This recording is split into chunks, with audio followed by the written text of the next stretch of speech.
ऋषिमुनियों की पावन धरती, देश धर्म का नाता है। कहते सारे लोग यही है, वो हमारी माता है। जाग उठो ओ भारतवासी, जाग उठो ओ भारतवासी, गौ पर छुरियां चलती है। बंद करो गौ माँ की हत्या, सारी जनता कहती है। बंद करो गौ माँ की हत्या, सारी जनता कहती है।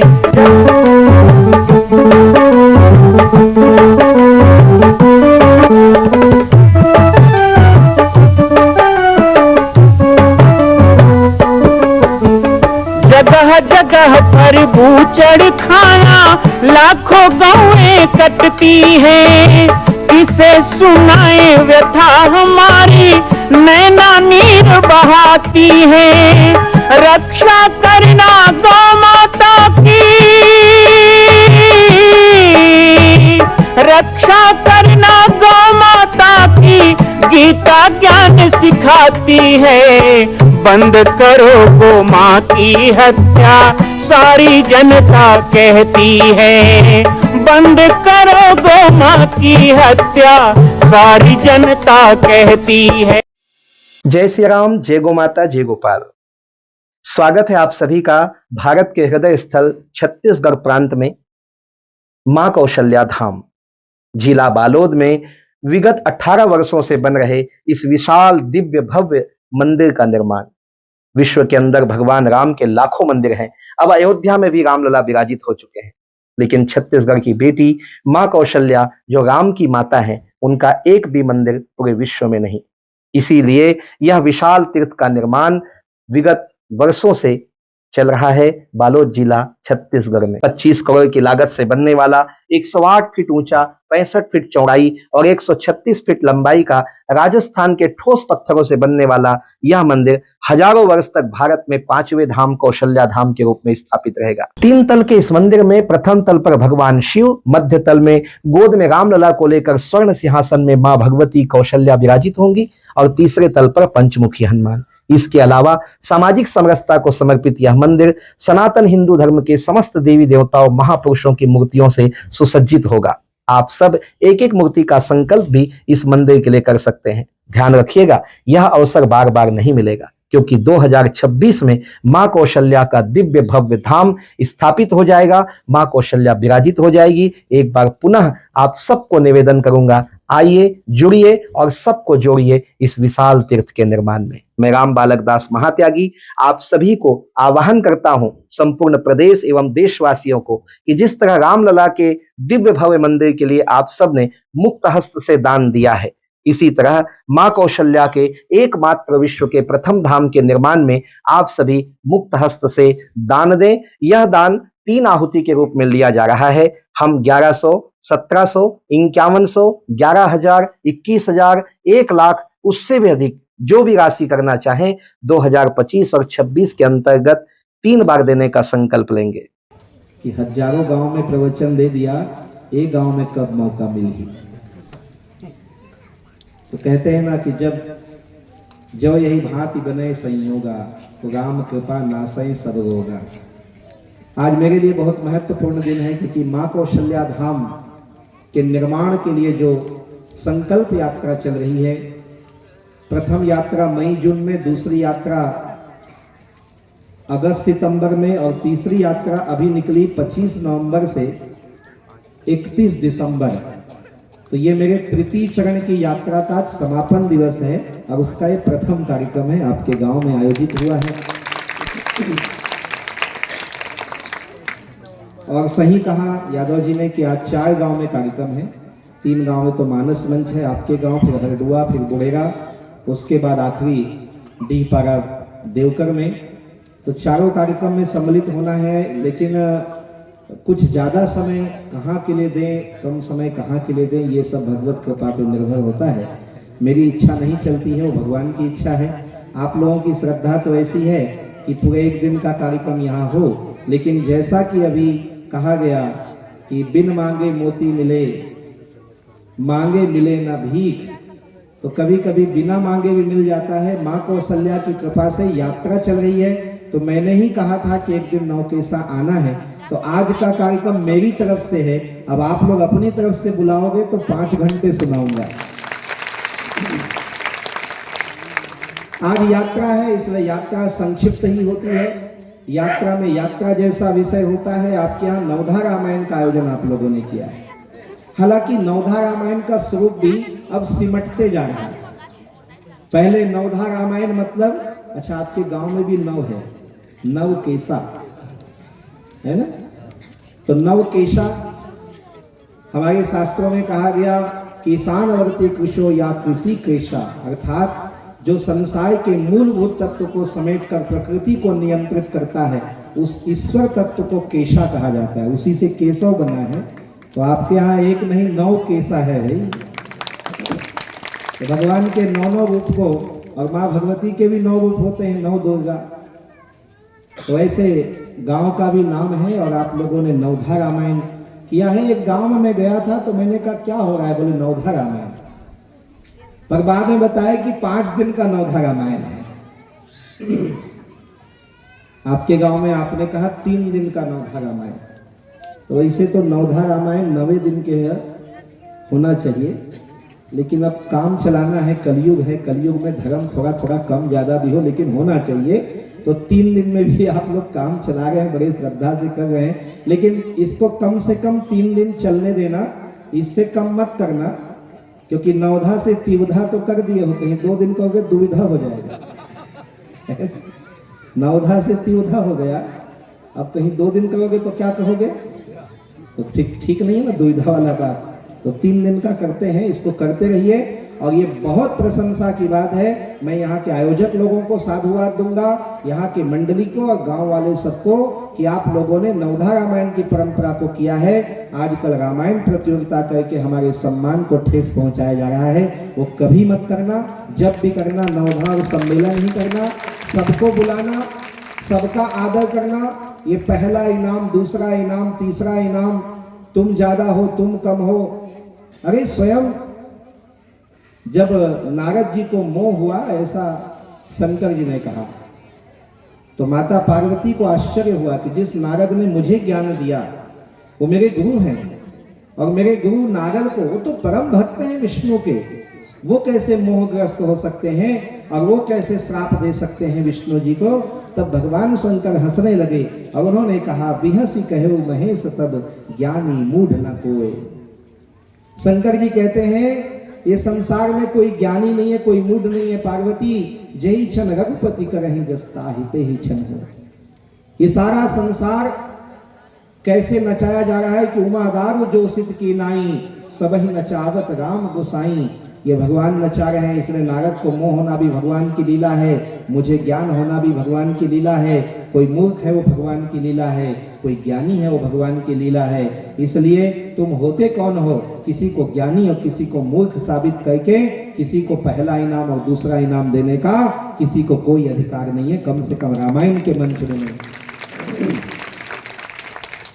ये वो राम कथा है जहां जाति पाति का भेद मिट जाता है। ये वो राम कथा है जहां समरसता का सूत्र बनता है। ये राम कथा है जहां राम ने अंगद, हनुमान, बानर, भालू को मित्र, सेवक और सखा बना लिया। ये वो राम कथा जहां राक्षस विभीषण को गले लगा लिया। ये वो राम कथा जहां केवट से पांव फुला लिया।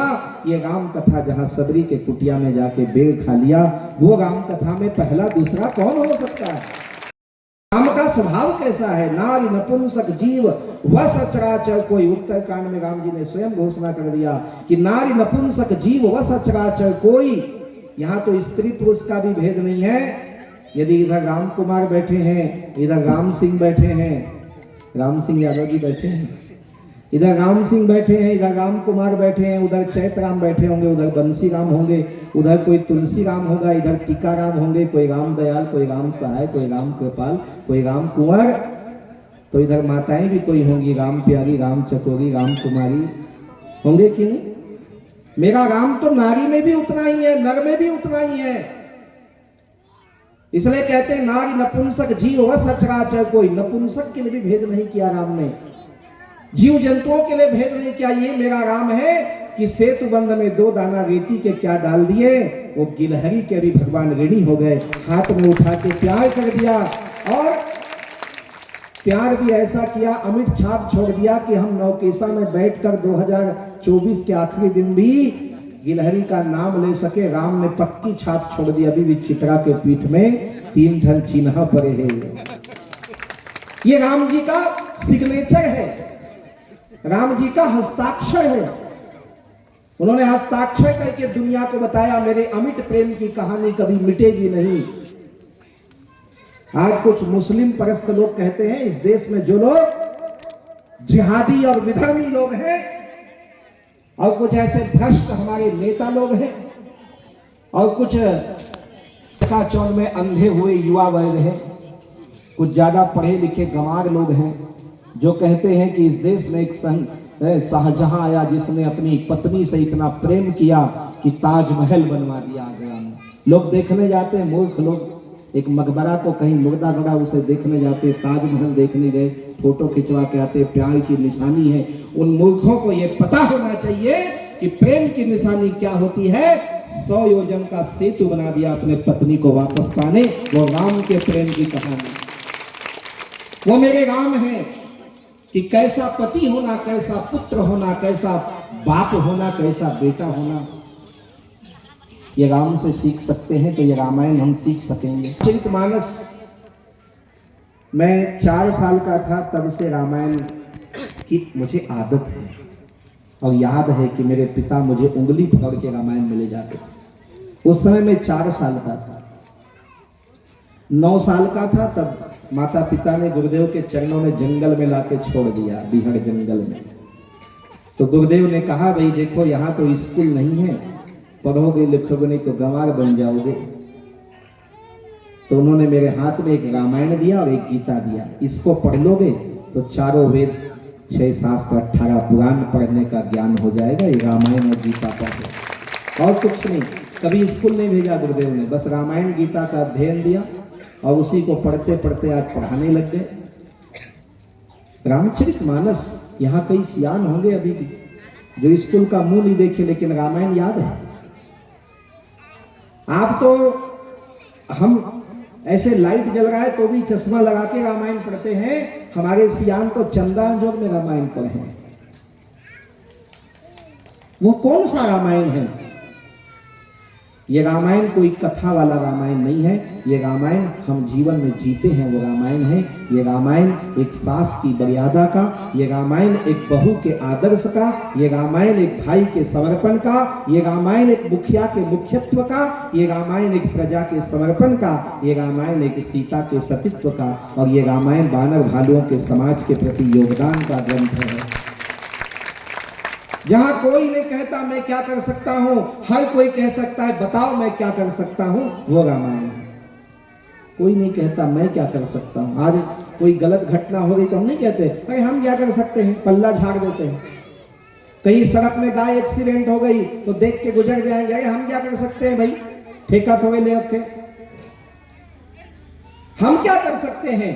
लेकिन जब सीता का हरण हुआ तो जटायु ने नहीं कहा मैं क्या कर सकता हूं, ये तो मनुष्य का काम है। एक राजा की पत्नी को राजा ले जा रहा, मैं क्या कर सकता हूं, मैं आमिष भोजी, मैं खा पी के अपने कोटर में पड़ा रहूंगा। लेकिन धन्य जटायु जिसने पंख उठाए और एक स्त्री के सम्मान की रक्षा के लिए ऊपर उड़ा।